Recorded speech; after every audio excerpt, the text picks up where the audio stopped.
الحمد لله نحمده ونستعينه ونستغفره ونؤمن به ونتوكل عليه ونعوذ بالله من شرور أنفسنا ومن سيئات أعمالنا من يهده الله فلا مضل له ومن يضلل فلا هادي له ونشهد أن لا إله إلا الله وحده لا شريك له ونشهد أن سيدنا ومولانا محمدا عبده ورسوله أما بعد فأعوذ بالله من الشيطان الرجيم بسم الله الرحمن الرحيم لقد جاءكم رسول من أنفسكم عزيز عليه ما عنتم صدق الله مولانا العظيم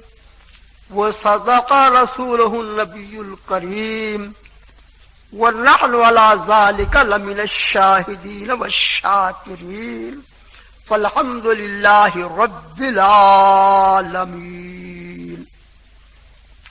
محترم حاضرین، نہایت ہی اخلاص و محبت کے ساتھ حضور نبی کریم رؤوف الرحیم رحمت عالم صلی اللہ تعالی علیہ وسلم کے دربار میں درود شریف کا نذرانہ پیش کریں اور بآواز بلند پڑھیں. اللہم صلی علی سیدنا و مولانا محمد ماد الجود والکرم وآلہ وبارک وسلم. ایک بار پھر پڑھیے اللہم صلی علی سیدنا و مولانا محمد ماد الجود والکرم وآلہ وبارک وسلم. ایک مرتبہ اور پڑھیں اللہم صلی علی سیدنا و مولانا محمد ماد الجود والکرم وآلہ وبارک وسلم. قرآن عظیم کی جو آیت کریمہ تلاوت کی گئی، اس کا ترجمہ سماعت فرمائیے.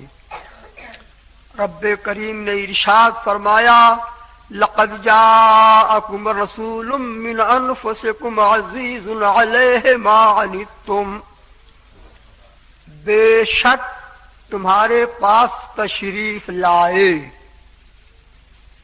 بے شک تمہارے پاس تشریف لائے تم میں سے وہ رسول جن پر تمہارا مشقت میں پڑنا گرا ہے. حریص علیکم، تمہاری بھلائی کے نہایت چاہنے والے ہیں. بالمؤمنین رؤوف الرحیم، مسلمانوں پر کمال مہربان. اس آیت کریمہ میں اللہ تعالیٰ نے اپنے پیارے حبیب سید عالم صلی اللہ تعالی علیہ وسلم کو اپنے دو ناموں سے مشرف فرمایا. اللہ تعالیٰ کے نام پاک میں سے یعنی اسماء حسنہ میں سے 99 نام اللہ تعالیٰ کے وہ ہیں کہ من احصاها دخل الجنہ. بخاری شریف کی حدیث ہے کہ جس نے اسے یاد کیا، ورد رکھتا ہے، وہ انشاءاللہ جنت میں جائے گا. تو اس میں رؤوف بھی ہے اور رحیم بھی ہے. اللہ تعالیٰ نے اپنے پیارے حبیب سید عالم صلی اللہ تعالی علیہ وسلم کو بھی اس آیت کریمہ میں ارشاد فرمایا کہ بالمؤمنین رؤوف الرحیم. یہ نبی مسلمانوں پر رؤوف بھی ہیں اور رحیم بھی ہیں. صاف واضح بات ہو گئی، ظاہر ہوا کہ اللہ تعالیٰ نے اس آیت کریمہ میں اپنے دو ناموں سے اپنے پیارے حبیب سید عالم صلی اللہ تعالی علیہ وسلم کو مشرف فرمایا. اعلیٰ حضرت عظیم البرکت اسی کو اپنے آقا سے عرض کرتے ہیں کہ یا رسول اللہ، آپ کی کیسی شان عظیم ہے. وہ نامی کی نام خدا نام تیرا، وہ نامی کی نام خدا نام تیرا، رؤوف و رحیم و علیم و علی ہے. اس آیت کریمہ میں ارشاد ہوا کہ نبی مسلمانوں پر رؤوف ہیں اور رحیم ہیں. یہ بھی ارشاد ربانی ہے کہ وَأَمَّا السَّائِلَ فَلَا تَنْهَرْ، محبوب سائل کو نہ جھڑکو، یعنی عطا فرماؤ۔ اعلیٰ حضرت عظیم البرکت انہی دونوں آئے کریمہ کے پیش نظر اپنے سرکار مدینہ کے تاجدار سے عرض کرتے ہیں، یا رسول اللہ، مومن ہوں اور مومنوں پر رؤوف الرحیم ہو، مومن ہوں اور مومنوں پر رؤوف الرحیم ہو، سائل ہوں، سائلوں کو خوشی لا نہر کی ہے۔ ہمارے سرکار کیسے کریم ہے اپنی امت پر، کیسی کیسی عظیم عطائیں ہیں۔ ایک حدیث شریف آپ سماعت فرماؤ۔ ان انس رضی اللہ تعالی عنہ قال سألت النبی صلی اللہ تعالی علیہ وسلم ان یشفع لی یوم القیامہ فقال رسول اللہ صلی اللہ تعالی علیہ وسلم انا فاعل فقلت یا رسول اللہ این اطلبک یوم القیامہ فقال رسول اللہ صلی اللہ تعالی علیہ وسلم اطلبنی اول ما تطلبنی علی الصراط قلت یا رسول اللہ فإن لم ألقك على الصراط قال فاطلبني عند الميزان قلت یا رسول اللہ فإن لم ألقك عند الميزان فقال النبي صلی اللہ تعالی علیہ وسلم فاطلبني عند الحوض فإني لا أخطئ هذه الثلاث المواطن۔ حضرت انس رضی اللہ تعالیٰ عنہ حضور کیسے صحابی ہیں کہ 10 سال تک مسلسل سرکار کی خدمت میں رہے، سفر میں بھی اور حضر میں بھی۔ جتنے صحابہ ہیں وہ شمع نبوت کے سب پروانے ہیں، سب شہدائی ہیں، سب فدائی ہیں۔ حضرت انس 10 سال تک مسلسل حضور کی خدمت میں رہے، اور جو سرکار دو عالم صلی اللہ تعالی علیہ وسلم کی خدمت کا شرف پائے اس کا عظیم رتبہ ہوتا ہے۔ راس المفسرین امام المحدثین حضرت مولا علی قاری فرماتے ہیں رحمت اللہ تعالی علیہ کہ خدمت الصلحاء خیر من النوافل، سرکار کی امت میں جو صلحاء ہیں، علماء ہیں، اتقیاء ہیں، اولیاء ہیں، ان کی خدمت کرنے والا اس کا یہ حال ہوتا ہے کہ فرمایا کہ صلحاء کی خدمت کرنا نوافل سے بہتر ہے۔ تو جب صالحین کی خدمت کا یہ پھل ہے، یہ حال ہے، تو انبیاء کرام علیہم السلام کی خدمت کرنے والا کیسا عظیم رتبہ پاتا ہے، اور اس میں خیر الانبیاء کی کیا شان ہے کہ ان کا سچا خادم کیسا ہوتا ہے۔ سچ کہا کہنے والے نے، ہے شاہوں کو بھی وجہ نیک نامی، ہے شاہوں کو بھی وجہ نیک نامی، شہ خوبا تیرے در کی غلامی۔ سرکار کی بارگاہ کا جو غلام ہو جائے، سچا شہدائی فدائی ہو جائے، خادم ہو جائے، خدمت میں لگا رہے، وہ اپنے وقت کا تاجدار ہوتا ہے، اپنے وقت کا سلطان ہوتا ہے۔ حضرت انس رضی اللہ تعالیٰ عنہ نے سرکار سے سوال کیا، مانگا۔ سبحان اللہ، ہمارے سرکار مدینہ کے تاجدار کی وہ شان و شوکت ہے کہ صحابہ کرام تو سرکار کی بارگاہ میں حاضر رہتے ہی تھے، چہرے پاک کی زیارت سے مالا مال تھے، جو چاہتے تھے عرض کرتے تھے، لیکن اس امت میں جو خیار ہیں، جو ابرار ہیں، ان کا یہ حال ہے کہ ہر دور میں اپنے آقا سے مانگتے ہیں اور چاہتے ہیں۔ حضرت انس رضی اللہ تعالیٰ عنہ نے مانگا اور سب مانگتے ہیں، اور سرکار نے تو فرما دیا ہے، حدیث شریف میں تو یوں آیا کہ ہمارے سرکار کی عادت کریمہ سنو کیا تھی، تو ارشاد فرمایا، ما سئل النبی صلی اللہ تعالی علیہ وسلم عن شیء قط فقال لا۔ رسول کریم سے کبھی بھی کسی چیز کا سوال ایسا نہیں ہوا کہ حضور نے سائل کو لا فرمایا ہو، نہیں فرمایا ہو۔